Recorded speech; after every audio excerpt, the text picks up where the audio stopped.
Aujourd'hui, nous sommes le dimanche 22 juillet. Nous sommes dans le sud de la France, dans un petit village qui s'appelle Latte, au sud de Montpellier. Et présentement, nous partageons l'environnement qui est le nôtre là, dans cette salle, à l'heure qu'il est, avec les personnes qu'il y a.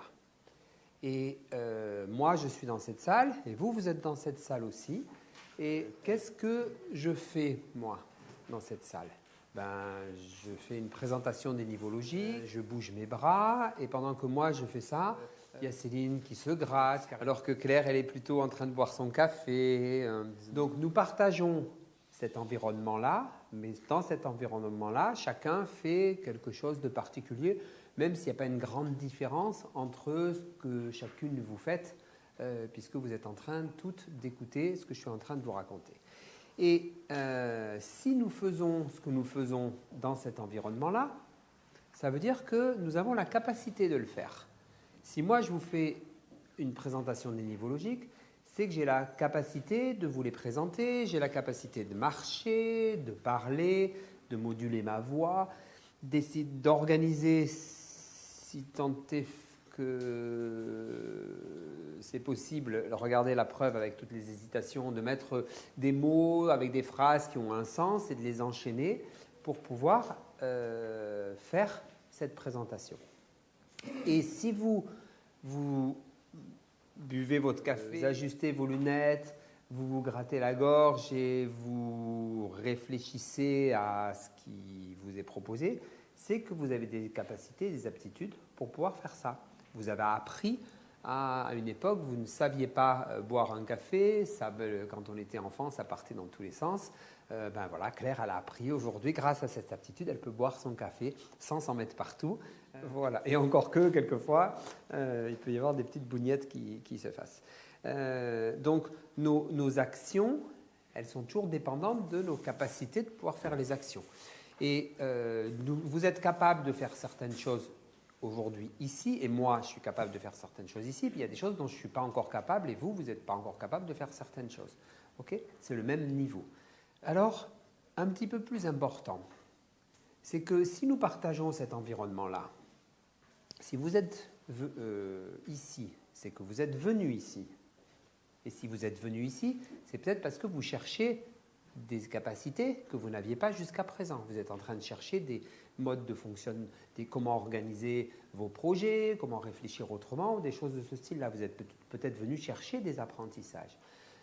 Mais plus important que les apprentissages que vous êtes venu chercher ici, présentement, je pourrais vous poser la question, pourquoi est-ce que vous êtes ici ?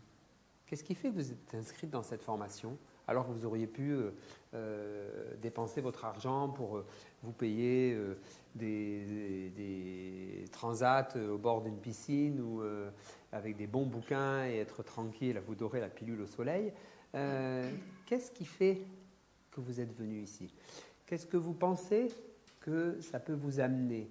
Si je vous pose la question à vous, de qu'est-ce qui fait que vous êtes là, pourquoi vous êtes là, au nom de quoi, qu'est-ce que vous venez chercher, quel est le sens que ça peut avoir dans votre vie. Si je vous pose la question à vous, je peux aussi me la poser, je peux me demander aussi pourquoi est-ce que je suis là, moi? Qu'est-ce qui fait que je fais ce boulot? Qu'est-ce qui fait que je suis allé chercher ces capacités-là et que je passe mes journées dans des salles de formation à parler de PNL, d'hypnose et de communication et de changement et de destinée et de trucs de ce style-là. Qu'est-ce qui est important pour moi, vital même peut-être, qui fait que avec les années, la motivation de venir ici, elle est toujours la même, elle est même quelquefois encore plus forte. J'ai d'autres projets, ça avance, et que je reste collé au plafond comme ça durablement. Qu'est-ce qui illumine mon cœur, mon esprit, et qu'est-ce qui fait que vous êtes venu ici et que vous allez en faire quelque chose alors que vous auriez pu faire plein d'autres choses. Donc les raisons pour lesquelles nous sommes dans cette salle-là ont un rapport avec la signification que nous donnons aux choses, ont un rapport avec les croyances que vous avez, avec ce que vous vous dites, avec les pensées importantes qui font que vous êtes venu chercher ceci. Et si ce que vous êtes venu chercher comme capacité ne répond pas aux attentes que vous aviez, probablement vous ne resterez pas. On se fera un gros bisou et on se dira au revoir et nos chemins se sépareront là. Alors, si vous comprenez que si je vous pose la question de quoi vous êtes capable, ou qu'est-ce que vous faites, ou où êtes-vous ici et maintenant, c'est moins personnel que si je vous demande pourquoi est-ce que tu es là maintenant. Qu'est-ce qui fait que tu es venu dans ce stage? Qu'est-ce qui fait que non seulement que tu es venu, mais que tu restes? Qu'est-ce que tu sens qu'il y a? Est-ce que c'est juste des apprentissages et des capacités et que tu sens que c'est utile pour toi, et dans ce cas-là, c'est une bonne raison, ou est-ce que tu sens qu'il y a quelque chose de plus important en termes d'humanité, en termes d'organiser ta vie dans une direction qui corresponde à quelque chose qui touche ton cœur et qui peut durablement faire une différence. Donc plus on avance dans les niveaux logiques, plus les questions qu'on va se poser et plus le contact qu'on va faire, il va se rapprocher de nous avec de l'intensité. Alors qu'est-ce qu'il y a de plus important comme question que qui es-tu, que pourquoi es-tu là? Pardon. Le truc qui est plus important que pourquoi est-ce que vous êtes là, c'est qui êtes-vous pour être ici? Qui es-tu, Régine? Qui tu sens que tu es? Et quelles sont tes croyances et les valeurs qui font que tu es venu dans cette formation et que tu y restes? Cette question de qui nous sommes, elle est brûlante. C'est la question métaphysique par excellence. Il y a des philosophes du monde entier qui se sont posés la question de comment est-ce qu'on peut répondre à cette question. Et c'est une question qui est difficile à répondre. La question est géniale, la question est méga importante, et pourtant nous sommes un peu démunis pour dire ben voilà, tatati tatata. Et on va apprendre à voir comment est-ce qu'on peut, qu'est-ce que c'est que le sens de notre identité. Et c'est très difficile d'y répondre.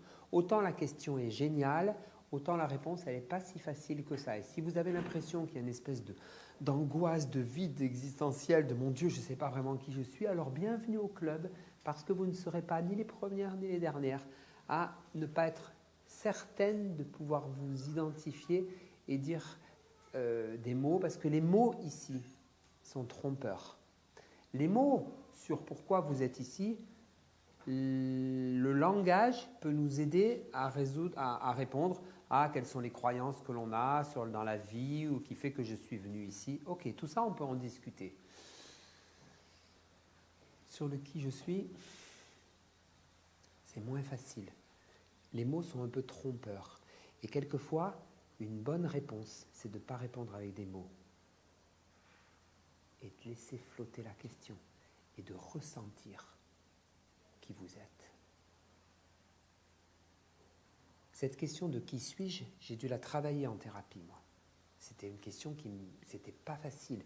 Et je me suis retrouvé quelquefois devant des sérieux moments angoissants. Parce que, comment je fais pour répondre à cette question-là? Mais quand on a traversé ça et quand on a réussi à ne pas répondre à côté de la question, parce que si on répond à la question « qui suis-je » en disant « je suis quelqu'un qui fait preuve de sensibilité et de tendresse », on est en train de donner des valeurs. La question c'est « ok, mais qui est ce quelqu'un ?» Eh bien, je suis le fils de… Ça, c'est ta carte d'identité, c'est toujours pas ton identité. Qui tu es? Laissons le silence derrière cette question. Laissons peut-être les frissons, laissons des émotions venir. Juste accueillons ça et voyons comment on pourra peut-être un jour commencer à y répondre d'une manière moins mentale que les premières réponses qui peuvent venir et d'une manière habitée, d'une manière intelligente, et on travaillera ce niveau-là. Alors si je vous pose, vous voyez que là quand on se pose la question de qui es-tu, Claire, ou qui je suis moi, et qui on est tous les deux quand on se parle, ça commence à mettre un peu d'intensité. Et y aurait-il un niveau encore plus important que le qui suis-je ou que le qui êtes-vous? Alors, la question qui, pour certaines personnes, et pas pour tout le monde, est encore plus importante, c'est à quoi ou à qui est-ce que je sens que j'appartiens? tu n'aurais pas quelque chose de plus grand que moi, dans lequel je pourrais me sentir un disciple, me sentir une lumière, me sentir un enfant de la vie? Ça serait quoi la réponse là? Ça peut être j'appartiens à ma famille, j'appartiens à l'humanité, ça peut être j'appartiens au cosmos, j'appartiens au terrien, et puis ça peut être j'appartiens à Dieu. Ça peut être... Donc, je ne sais pas quel est le niveau de réponse qui peut vous venir. C'est à quoi ou à qui je me sens relié fortement, dont je sens que moi, je suis un élément unique de cette entité plus grande dans laquelle je me sens appartenir. Il y a des gens qui n'ont pas forcément cette dernière réponse. Le dernier niveau logique, on va le mettre en possible. Il y a des gens qui ne développent pas beaucoup ce sens de l'appartenance et que si eux, ils sont en paix avec qui ils sont, alors il n'y a pas rien de particulier à faire et tout va bien. On ne va pas forcément l'imposer, mais quand même souvent ça vaut le coup de proposer cette dimension qui est, vous l'avez bien compris, la dimension spirituelle de la vie. La dimension de l'interdépendance.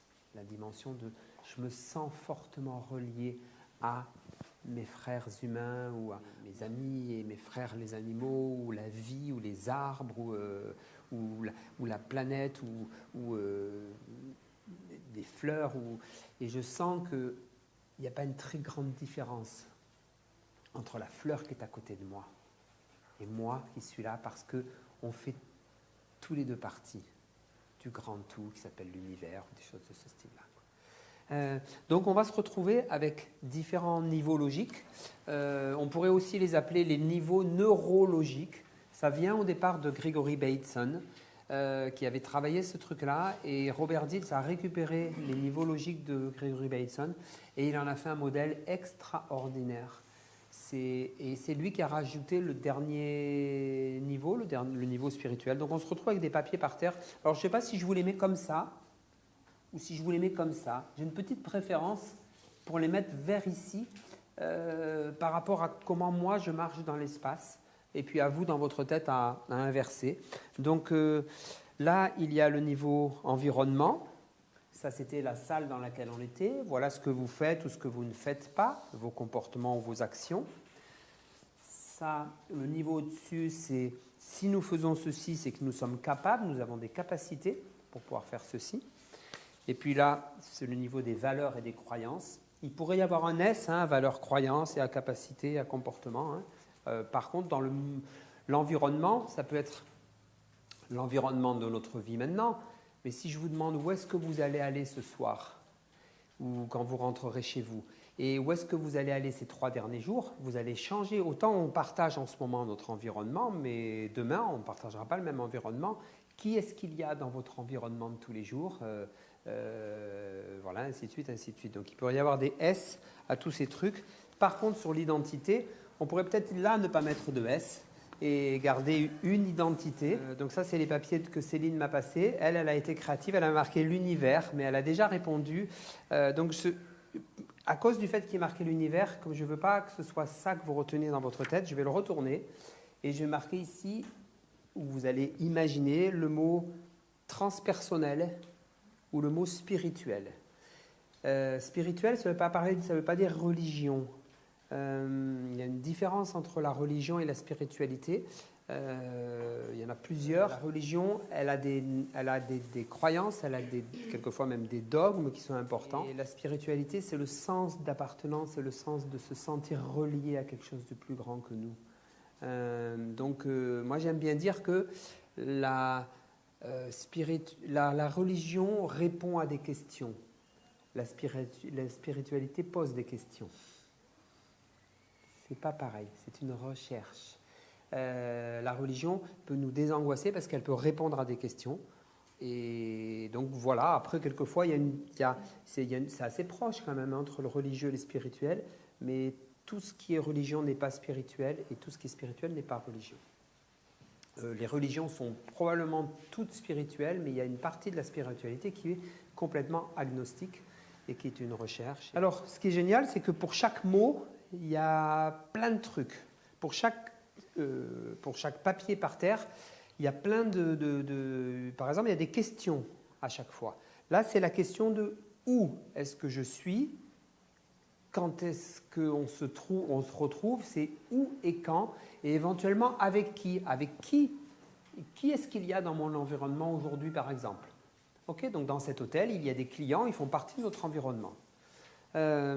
Ici, c'est le quoi, qu'est-ce que je fais, c'est éventuellement qu'est-ce que je ne fais pas, donc ça c'est plutôt du niveau du quoi. Si ça c'est le quoi, les capacités c'est franchement le comment. Comment est-ce que je fais ce quoi? Okay. Les valeurs et les croyances, les questions c'est le pourquoi. Et si on dit la question pourquoi en un seul mot, on aura plutôt une réponse de type croyance. Et pourquoi en deux mots, on aura plutôt une réponse de valeur. Les valeurs, c'est la liberté, l'harmonie, la solidarité, la générosité, l'injustice ou la justice. C'est donc voilà, c'est des grands mots comme ça qu'on ne peut pas mettre dans une boîte. L'identité, vous avez compris que la question c'est qui? Qui suis-je ou qui es-tu? Et le transpersonnel, c'est qui d'autre que moi ou quoi d'autre que moi? Il y a plusieurs types de questions, ce n'est pas très très facile. Là, il n'y a pas beaucoup de mots pour arriver à transmettre ça. On va passer par des métaphores au niveau de l'identité, au niveau du transpersonnel. On va passer par des images. Ce n'est pas très facile de mettre des mots très précis pour identifier Dieu ou identifier qui je suis. Donc, non seulement il y a des questions, mais il y a des mots aussi. Par exemple, là, c'est marqué dans le cours, tout ça. Ici, dans notre environnement, eh bien, nous avons des opportunités et nous avons des contraintes. Ça, c'est les mots qui correspondent à l'environnement. Il y a une contrainte incroyable à Montpellier. Je ne sais pas comment c'est chez vous, mais nous, à Montpellier, les journées, elles font que 24 heures. Et on n'a jamais une seconde de rabio. Dès que ça dépasse, pim, ça passe à une autre journée, quoi. Moi, je rêverais d'avoir des journées qui soient plus grandes, mais voilà, c'est une sacrée contrainte quand même, hein, l'espace-temps. Donc, on est contraint dans notre environnement où nous avons plein de contraintes et nous avons plein d'opportunités aussi. On est là quelquefois, il y a des gens quelquefois qui pourraient nous aider ou qui pourraient nous… voilà, on pourrait demander à notre voisine de sortir nos poubelles. Je ne sais pas, peut-être qu'elle le ferait avec plaisir, je ne suis pas sûr. Donc, notre environnement est rempli d'une foultitude de contraintes et d'opportunités. Et nous, quelquefois, on voit que certaines choses et on oublie qu'il y a des personnes ressources, il y a de l'argent disponible dans des endroits, il y a des espaces de coworking où on pourrait bosser avec des gens, bref. Alors, si on bosse avec des gens, on fait une action. Okay, donc, l'espace de coworking, c'est un lieu. Donc, voilà, le mot lieu, ça correspond aussi à ce mot-là. Les mots ici, c'est les actions, les réactions. La passivité est une forme d'action. De ne pas agir, c'est aussi une action par défaut, mais c'en est une. Au niveau des capacités, il y a plusieurs mots comme les aptitudes, les inaptitudes. Et nos capacités, c'est des choses qui évoluent en permanence. Donc, qu'est-ce que c'est que j'ai déjà appris et qu'est-ce que je veux apprendre d'autre? Qu'est-ce qu'il y a d'autre? Les stratégies, c'est marqué dans le cours aussi. Les stratégies sont ici. Une stratégie, c'est une forme de capacité. C'est un comment qui me permet de pouvoir faire ceci dans cet environnement-là. Ça va? Vous voyez comment c'est relié un peu les choses? Au niveau des valeurs et des croyances, il y a deux mots méga importants. Ce niveau-là, on le travaille beaucoup quand on fait de la PNL. Vous allez voir qu'il y a des niveaux qu'on travaille plus que d'autres. Le niveau des valeurs et des croyances, les mots importants, c'est que c'est ici que nous nous donnons des permissions. Là, les gens qui osent facilement, ils ont des croyances plutôt positives sur le fait d'agir sa parole, de tatati tatata. Donc, et donc, si c'est le niveau des permissions, à contrario, malheureusement, c'est aussi le niveau des interdictions. Quand on s'interdit de faire quelque chose, c'est parce qu'on a une croyance qui fait que non, j'ai pas le droit de faire ci. Une croyance, c'est une phrase.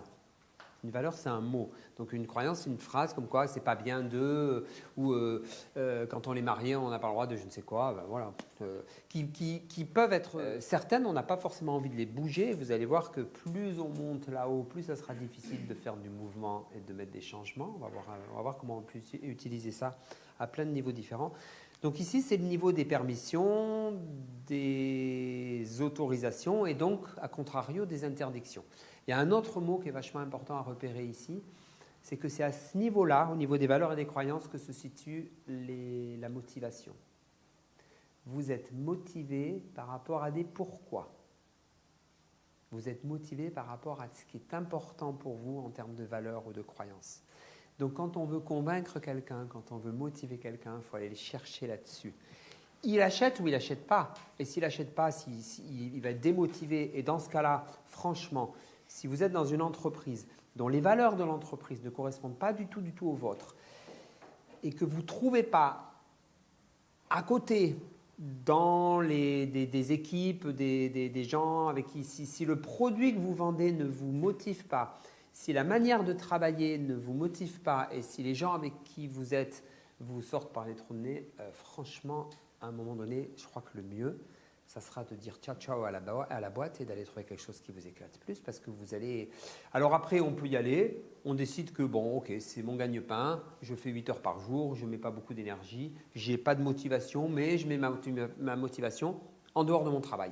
Et donc du coup, dès que je peux sortir, je sors et là, je fais des belles choses ou je prends du plaisir ou des choses comme ça. Pourquoi pas? C'est une manière de faire. Donc quand on veut travailler en sport ou avec des étudiants ou en entreprise et qu'on veut motiver des gens, il va falloir qu'on les branche sur leurs valeurs et qu'on voit s'ils ont des croyances et des valeurs qui sont concomitantes à ce projet-là, parce que là, on va fédérer une équipe qui va tenir la route. Au niveau de l'identité, il y a un mot qui est absolument génial, c'est que quand on se pose la question de qui je suis, on pourrait se poser aussi la question, quelle est ma mission dans la vie? Et ça, ce n'est pas une petite question, mes amis. C'est quoi votre mission dans la vie? C'est quoi votre mission sur Terre? Ou c'est quoi votre mission sur les prochaines années? C'est quoi le truc qui est tellement important pour vous que vous seriez prêt à laisser votre emploi du temps, peut-être à perdre un ami au passage, ou s'il faut, je ne sais pas quoi. Qu'est-ce qui vous fonde tellement, qui vous ressemble tellement que vous dites ça, c'est mon karma.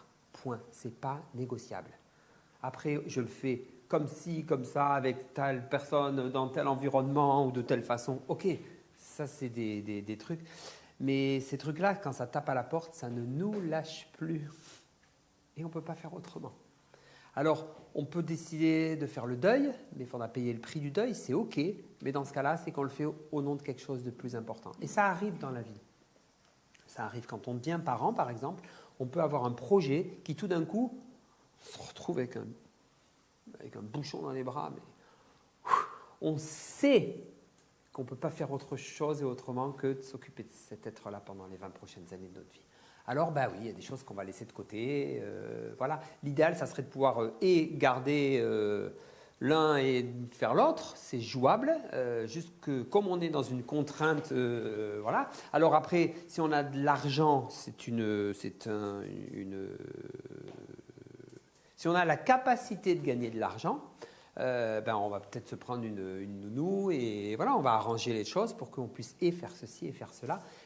Ça serait bête d'être en conflit entre deux missions. Si c'est le cas, il y aura un peu de souffrance et un peu de difficulté. Il faudra traverser ça et arriver à faire la part des choses et mettre des choses de côté de manière intelligente. Donc du coup, si ici c'est votre mission de vie, au niveau supérieur, alors tout le monde n'est pas d'accord sur les mots que je vais vous mettre là. Il y en a qui mettent le mot mission là-haut et puis il y en a que moi je préfère. Donc je vous le dis juste en tant que panéliste, on n'a pas réussi à trouver des… Tout ce que je vous ai dit jusque-là a été ok. Quelquefois il y a des petites hésitations, vous trouverez dans des bouquins l'inverse. Là-haut, au niveau du spirituel, au niveau du transpersonnel, c'est quelle est votre vision? Quel est votre idéal? Je ne suis pas sûr que le mot idéal il soit marqué dans le cours. Juste ce petit truc-là.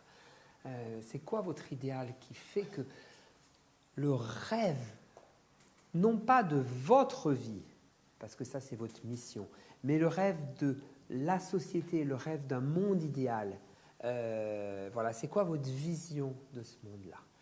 Et là, quand on sait ce qu'on a comme vision, que notre vision elle est très claire, et qu'on sait que nous, en tant que Claire, en tant que Nadine, en tant que Michel ou en tant que Rémi, on se donne la mission au service de cette vision, on devient éclairé, charismatique, lumineux. On ne se pose plus de questions. La vie, elle est posée comme ça. Alors, ça n'empêche pas qu'on a nos impôts à payer, on a notre poubelle à sortir et on a des choses à apprendre parce que si on ne sait pas se servir d'un tableau Excel et qu'on a besoin de faire un tableau Excel pour une prochaine réunion, il faut qu'on s'y colle ou on délègue à quelqu'un d'autre, donc on le fait faire par quelqu'un d'autre. Donc après, c'est de l'organisation. Il y a une synthèse de notre vie qui se fait parce qu'il y a une cohérence à travers tous ces niveaux-là. Et quand on trouve la cohérence de tout ça, on ne se pose plus jamais la question de qui on est. On le sent, les réponses sont là et notre vie prend une direction presque simple, puissante et simple en même temps. Et c'est juste extraordinaire. Et vous l'avez forcément vécu déjà à certains moments donnés dans votre vie où vous savez que vous avez décidé de changer d'études. Ça a été difficile pour l'annoncer, mais à partir du moment, bam, ça y est, c'est mis. Et il y a de l'énergie qui revient ou des choses comme ça parce que vous prenez une décision en rapport avec quelque chose qui compte pour vous et vous le sentez profondément. Donc ce modèle-là, on le présente souvent comme une hiérarchie de niveau logique. Et on va voir pourquoi est-ce qu'il y a une hiérarchie. Moi, j'aime bien aussi le présenter. Vous le trouverez dans certains livres où on le présente non pas comme une échelle de valeur ou comme une échelle de niveau, mais comme une pyramide. Et ce que j'aime bien dans ce modèle-là, je vous l'ai mis aussi dans le cours, c'est qu'il n'y a que 5 niveaux dans la pyramide. Environnement, comportement, capacité, croyance, valeur et identité. Et le niveau au-dessus, comme il n'est pas obligatoire, ça c'est le socle. Ça c'est tous ces niveaux-là, ça vaut le coup de les habiter, de mettre de la conscience dessus, de les visiter et qu'ils soient en cohérence et en harmonie à peu près. Le dernier, c'est la cerise sur le gâteau. Pour certains, c'est évident qu'il y en a un, pour d'autres, pas forcément. Et du coup, il est présenté comme ça. Voilà. Et le niveau transpersonnel, et il y a plusieurs réponses quand on dit à qui ou à quoi je sens que j'appartiens. On peut dire je sens que j'appartiens au Durand, si je m'appelle un Durand, ou à ma famille, à ma lignée familiale. C'est quand même pas rien de sentir qu'on appartient à nos ancêtres et à nos descendants et de sentir qu'on fait partie de cette chaîne familiale sanguine, je ne sais pas, mais on peut se sentir appartenir au monde il y a des gens, on peut avoir une association dans laquelle on sent qu'on appartient vraiment à un mode de pensée. Les syndicalistes, quand ils se réunissent entre eux, je ne suis pas sûr qu'ils se réunissent entre eux juste au niveau environnemental. Je pense qu'il y en a quelques-uns, ils se vivent comme « je suis un syndicaliste ». Et j'ai une vision par rapport au monde du travail et des choses comme ça, quoi. Ça donne une intensité très très différente. Donc on peut aussi se sentir appartenir au monde, aux Français. Voilà, on est champion du monde. Waouh. Voilà, donc ça nourrit ce niveau-là, hein, très important, de façon très forte pour certains.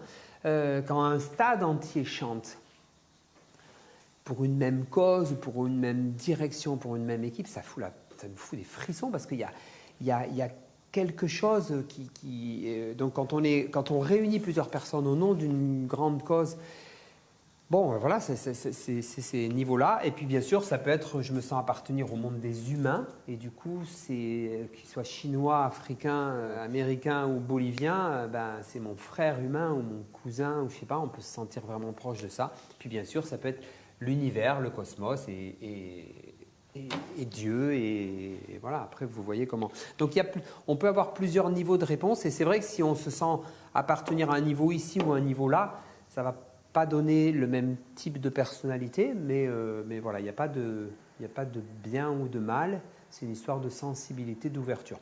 On peut avoir cette case-là qui n'est pas très très ouverte pendant 30 ans ou 40 ans, et puis comme Saint Paul sur le chemin de Damas, un jour on arrive et on reçoit une espèce de lumière divine là, et on a une conviction profonde que quelque chose d'autre existe et que voilà, ça peut être une rencontre dans la vie qui peut se faire après un film, il y a des gens qui l'ont dès le début, il y en a il y a des enfants qui sont très très éclairés par le spirituel, très très rapidement, ils posent des questions existentielles sur la vie, la mort et tout ça. Puis il y en a d'autres qui jouent aux osselets et au foot et ils le découvriront peut-être plus tard. Et c'est pas une histoire de supériorité de le découvrir ou pas. C'est une question de culture aussi et de niveau d'expansion de conscience, je ne sais pas comment dire. Et donc dans ce modèle-là, ce modèle nous dit que notre job, c'est de travailler sur ces 5 mots, c'est de vivre dans un environnement qui nous va bien. Et quelquefois, on peut décider de changer d'environnement. On achète une maison. Acheter une maison, c'est changer d'environnement. On décide de ne plus vivre en ville et de vivre à la campagne. C'est juste un déménagement. Donc, les agences immobilières travaillent au niveau de l'environnement. Alors que les agences matrimoniales travaillent peut-être à un autre niveau. Donc, c'est pas tout à fait il y a des boulots qui correspondent à certains niveaux. Et notre job, si les comportements que l'on a sont en adéquation avec nos croyances et nos valeurs, on sera en harmonie. Si on a une croyance si on a une valeur, par exemple, le respect de la vie, et qu'on fume 2 paquets de clopes par jour, qu'on vit n'importe comment et qu'on avale n'importe quoi, on risque d'être en désaccord avec ce truc-là, par exemple. Donc, ça vaut le coup de conscientiser tout ça, parce que si on veut aider quelqu'un à arrêter de fumer, c'est pas à ce niveau-là qu'on va faire arrêter quelqu'un de fumer. Ce n'est pas une histoire de la capacité ou l'incapacité. On va aller travailler sur des niveaux ici, au-dessus et là-haut, parce que c'est là qu'il y aura des prises de conscience qui feront que du coup, il va être en capacité de pouvoir arrêter de fumer. Après, il y aura peut-être un boulot ici à faire sur la capacité de son corps à se passer de la nicotine. Donc, on va trouver des succès d'année, des trucs momentanément qui peuvent l'aider, mais il y aura un boulot qui se fera à différents niveaux logiques. Et moi, j'aime bien ce dessin-là parce que ça nous montrerait que quelque part, la destinée de l'homme, c'est peut-être d'être bien tout en haut de la pyramide, bien centré sur la notion de qui il est ou qui elle est profondément, les pieds bien dans la terre, avec des choses concrètes qu'on réalise tous les jours et des choses qu'on fait, des choses qu'on ne fait pas parce qu'on l'a décidé, parce qu'on a des croyances, et qu'il y a des valeurs qui sont importantes pour nous, et qu'on est en paix avec notre identité, et que là-haut, on a la tête dans les nuages, dans les étoiles, et qu'on s'ouvre à quelque chose de plus grand.